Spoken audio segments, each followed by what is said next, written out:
Sa ngayon po, yung tatlong island barangays namin sa Calaguas Island at sa Kasawiang Palad po ay ito rin po yung nahagip ng signal, typhoon signal number 5. Opo. Kasi po the rest of Camarines Norte po ay signal number 4. Pero ito pong tatlong barangays na to ay hinagip po ng signal number 5. Pero humiram na po ng SAPER si Governor Dong Padilla para bukas po ay mahatidan sila muli ng 2,000 na food packs. Kasi po bago po dumating yung bagyong Pepito ay preposition na po ng goods sa bawat municipality. So Itong parang kumbaga, pinag-uusapan niyo, ma'am, ay Calaguas Island pa rin? opo, yes po Opo. ma'am. And this is, of Opo. course, it's also a tourist destination, hindi ho ba?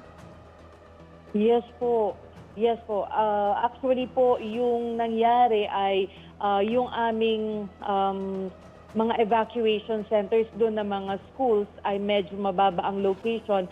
At yung mga tourist destinations at saka mga resort doon, yun pong private resorts ang nag-accommodate ng mga nag-evacuate. Kaya po ligtas naman po ang ating mga kababayan doon. Right.